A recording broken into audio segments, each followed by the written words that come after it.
Por suerte, en los principios cooperativos no manda tanto el capital, pero sí puede y sí está contemplado y puede ser el objetivo de una serie de gente que obtener, además de la remuneración de su trabajo, o en caso de las de consumo, de un determinado consumo, o las agrícolas de que se le pague adecuadamente la producción que ha tenido, o esas cosas, pero nosotros las de trabajo asociado puede ser también una forma para tener luego una remuneración de la parte de capital. También existe. Aquí, que estamos hablando de a lo mejor de actividades donde hay un dinero tal, pero aquí hay varios profes y cómo se mete en la parte educativa todo este rollo, pues las sesiones de evaluación y sobre todo los claustros, los famosos quesitos que llamamos nosotros, que es la cuantificación. Y entonces, cuando tú buscas la productividad que queremos mejorar, es mejorar los aprobados. Entonces no estamos hablando de beneficios económicos, pero tenemos que mejorar los números, ¿verdad? Y al final es la misma dinámica, igual. Entonces, por ahí, por la cuantificación que decías tú, es como se mete la lógica capitalista en un sistema educativo y dices... La cuantificación, yo trabajé en una asociación y está muy relacionada con lo que dice. Esta ONG tenía un objetivo totalmente capitalista, pero como no tenían beneficio económico, sino que se dedicaban a ayudar a gente, lo que hacían era adaptar el comportamiento capitalista a las personas. Entonces ellos tenían un objetivo de que anualmente aumentaran la cantidad de personas a las que apoyaban. Y al igual si la empresa se llega un momento en el que no pueden vender más, ¿qué hacen? Reducir costes, aumentar cargas productivas. ¿Qué hacía esta ONG? Cada vez, en lugar de poner trabajadora, voy a sustituirla por voluntaria. O que una trabajadora reduzca la cantidad de horas que dedica a una sesión con una persona.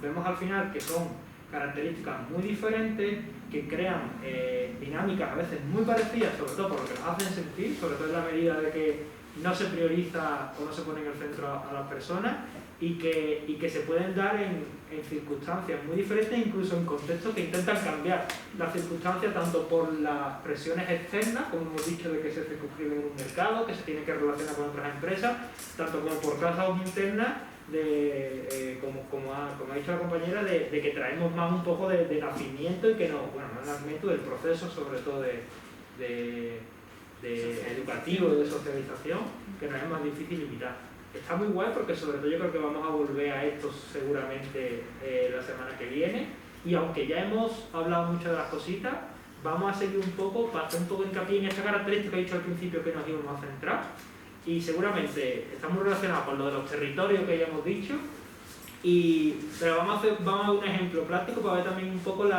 los sinsentidos y esos efectos importantes que hemos venido diciendo, que ya muchos han salido. Esto es el mapa de la Comunidad de Madrid, ¿no? Entonces, si hacemos zoom, aquí por ejemplo diferenciamos dos zonas.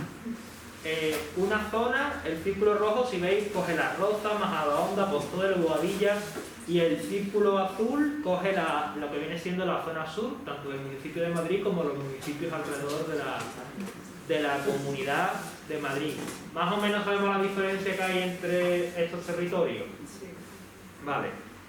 Imaginaros que yo soy un economista y yo vengo y yo digo la renta media per cápita de Pozuelo de Alarcón es de 82.000 euros al año y la renta media de Fuenlabrada es de 20.000 euros.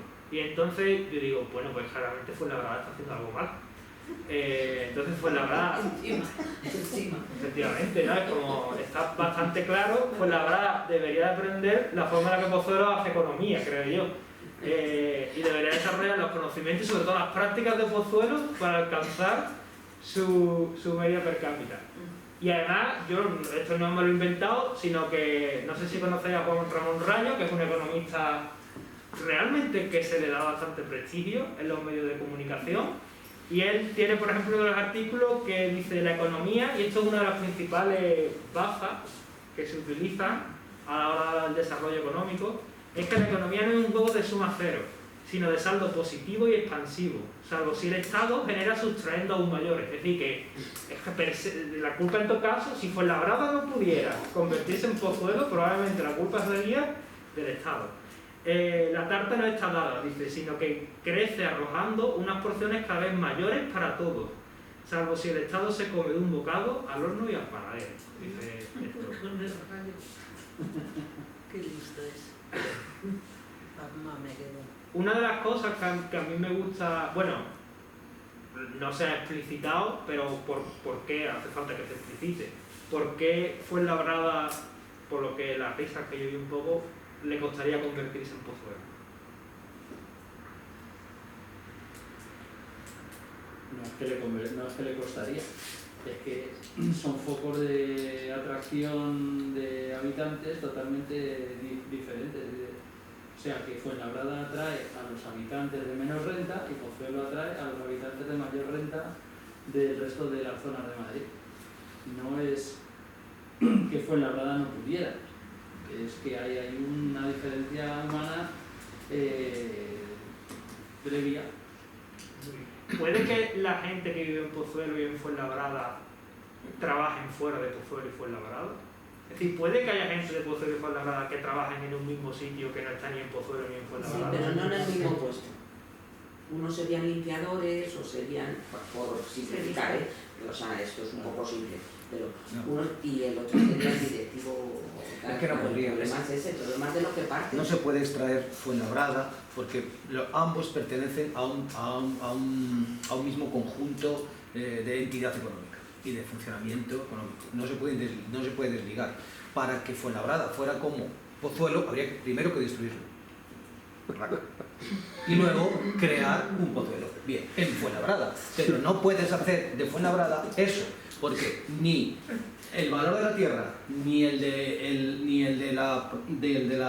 de ¿cómo se dice? Toda la especulación que lleva detrás, tanto la vivienda como el metro cuadrado, más la actividad económica, más las infraestructuras de comunicación, más etcétera, etcétera, no se pueden dar en Fuenlabrada, tal y como está Fuenlabrada constituida. Pero eso es artificial totalmente. Sí, pero Fuenlabrada no puede por sí misma salir a Pozuelo. Porque entonces dejaría de existir Pozuelo. Si Fuenlabrada se convierte en Pozuelo... Hay una cuestión súper interesante justamente de Madrid, que es una línea de desigualdad. Yo soy urbanista, entonces en el urbanismo, el desarrollo de Madrid como ciudad, el espacio físico que condiciona cómo vivimos en distintos barrios, se orquestó, o sea, fue una decisión consciente, las tipologías edificatorias, las infraestructuras que se hicieron en el sur de Madrid y en el norte. Pozuelo era un pueblo, era independiente, que luego se aglutinó. Pero incluso este barrio, por ejemplo, tiene una forma decidida y eso condiciona a las personas que viven ahí y luego la producción económica. Entonces el espacio físico, o sea, sí que condiciona bastante y fue una decisión tomada en su momento político para que existiera la desigualdad capitalista de... Claro, por eso la causa, pero la causa, o sea, el epicentro del terremoto es común a Pozuelo y a Fuenlabrada. O sea, lo que creó el elitismo de Pozuelo es el mismo que crea la desigualdad social de Fuenlabrada. Creo que es el mismo epicentro. Ambas no estamos, en realidad estamos diciendo un poco lo mismo, todas. Sí, lo que sí, pasa es que sí. es de distintas causas-consecuencias, que a su vez son a sí mismas causas y consecuencias. Pero no dejamos de hablar un poco de lo mismo, Sí. que es que todas participan en el mismo entramado económico y se dan ciertas lógicas luego urbanísticas también intervenidas por precios de mercado y tal, que crean polos urbanísticos para unas personas para otras. Es decir, aunque sean municipios diferentes y estén a 50 kilómetros uno de otro, no tiene sentido concebirla como entes diferentes. Yo, si analizo el bienestar de la gente de Pozuelo, tengo que analizar también el bienestar de la gente de Fuenlabrada, porque uno se relaciona con el otro. ¿Ibas a decir algo, perdón? Sí, algo sobre que no sé si en Fuenlabrada se podría hacer un cambio, pero se han hecho cambios en muchos barrios, digamos, marginales, no solo en España, sino en Nueva York y en muchos sitios, que es muy fácil. Echas a los que hay y pones a los nuevos, que es, creo que es lo de la gentrificación, creo que es, Sí. ni más ni menos, en Nueva York, Greenwich, En Madrid. creo que Sí, sí. el barrio ese era un barrio pobre, totalmente deprimido, pero como les está ahí en el medio y es muy jugoso, empezaron a ir unos artistas, se compraron las naves por 2 duros y entonces empezaron a ir más y expulsaron a la población autóctona, por llamarla. Y eso se hace continuamente. Con los negros también, en Harlem está pasando y aquí en Madrid pues también. Dentro de Madrid, ahora con el de Extremadura. Antiguo, se les echa. Yo solo una cosa más que la diferencia, que creo que es muy importante. En Pozuelo no sé si ha habido alguna vez alguna industria. Pasa de ser un pueblecito que tendría algo de agrícola, algunas cosillas y tal, Una de tapices reales. a ser residencial, es decir, es un concepto puramente urbanístico. Sin embargo, Fuenlabrada y toda la zona sur es donde en un momento dado son polos industriales, Sí. y donde la clase obrera tiene que trabajar y por lo tanto primero ni recibe la atención urbanística que recibe Pozuelo ni otras zonas, porque es clase obrera que está ahí, y porque además, pues bueno, los precios de ese suelo o el urbanismo que se desarrolla, que va ligado a la capacidad económica que tiene, pues va de otra forma. Y encima se agudiza la diferencia, porque si hubiera seguido el crecimiento industrial, a lo mejor hubieran ido a algún sitio, pero han sido de las zonas más castigadas por las crisis económicas correspondientes y la desindustrialización que ha tenido España en general, ¿no? O sea, de lo que hay. Que esa parte me parece importantísima, ligado a la industria y qué clase es la que está ahí, la clase. Sí, bueno, yo era un poco lo mismo, yo soy de Leganés y vivo en Fuenlabrada. Entonces, claro, un poco cuando a mí me cuentan por qué se fueron allí, la cuestión era que realmente había mucha, o sea, era también la migración del campo a la ciudad. Entonces, claro, del punto del que partes es directamente ya inferior del que puede partir Pozuelo, entonces claro, el salto social no se da, es decir, que es muy difícil que viniendo desde donde vienes tú puedas realmente de ese punto lograr a convertir ya no solo en Pozuelo, pero que es que ni siquiera la gente, bueno, a lo mejor luego alguien se quiere ir a Pozuelo porque todo lo hace, pero bueno, que a lo que me refiero es que claro, que siempre empiezas por menos 10, entonces claro, unos empiezan con más 10 y otros menos 10, entonces ahí es donde te encuentras, ¿no? O sea, es como... Muy buena apreciación, porque habéis tocado tanto la dinámica de las clases bajas, por así decirlo, de una zona más industrial, tanto como la actual, que hoy en día ¿dónde podríamos decir que están los obreros? Pues puede que sean los riders, pueden que sean las personas que están obligadas a trabajar en la hostelería, en la limpieza, en los cuidados, de personas mayores, como de cualquier tipo al final de lo que no supone parece una actividad intelectual. Al final vemos cómo incluso cuando cambian las tareas principales que hacen esas personas, vamos a decir malamente, que viven en Fuenlabrada, es decir, las personas que se ven obligadas a desplazarse por encontrar una forma de vida, parece que las tareas que se le asignan a ellas dentro de las diferentes tareas que se pueden hacer en las empresas o en las actividades productivas, siempre le va a suponer estar un escalón por debajo. Porque lo que pasa en Pozuelo, como muy bien ha dicho el compi, y es muy importante tener en cuenta, allí no se produce, allí lo que viven son los directivos de otras empresas. Lo que viven son las familias privilegiadas de otros sitios. Lo que vemos es que todos forman parte de lo mismo, solo que en espacios ubicados en sitios diferentes. Un poco lo que hemos estado diciendo, en el momento en el que dos territorios ya se encuentren, y estamos hablando de una ciudad, estamos hablando de Madrid, pero ya se encuentren en diferentes pueblos, países o continentes, si participan en el mismo proceso productivo generando fuertes interdependencias, todos los análisis y medidas de bienestar económico y social de ambos territorios deberían realizarse de forma interterritorial, es decir, deberían realizarse de forma conjunta. No tiene muchas veces sentido que hablemos de la economía de Pozuelo si no hablamos de la economía de Fuenlabrada. Aquí es un poco bastante obvio, porque probablemente pueden trabajar en la misma empresa. Pero, ¿qué pasa a esta escala? ¿Dónde estaban los círculos azules y dónde están los círculos rojos? Antes es muy fácil ver esta diferencia cuando una persona va de cercanía a su empresa en el centro de Madrid con un trabajo precario para ocuparse de la limpieza de la oficina, y otra persona va en su coche desde Pozuelo para ser el ejecutivo. Pero ¿y si esa empresa está en diferentes puntos del mundo?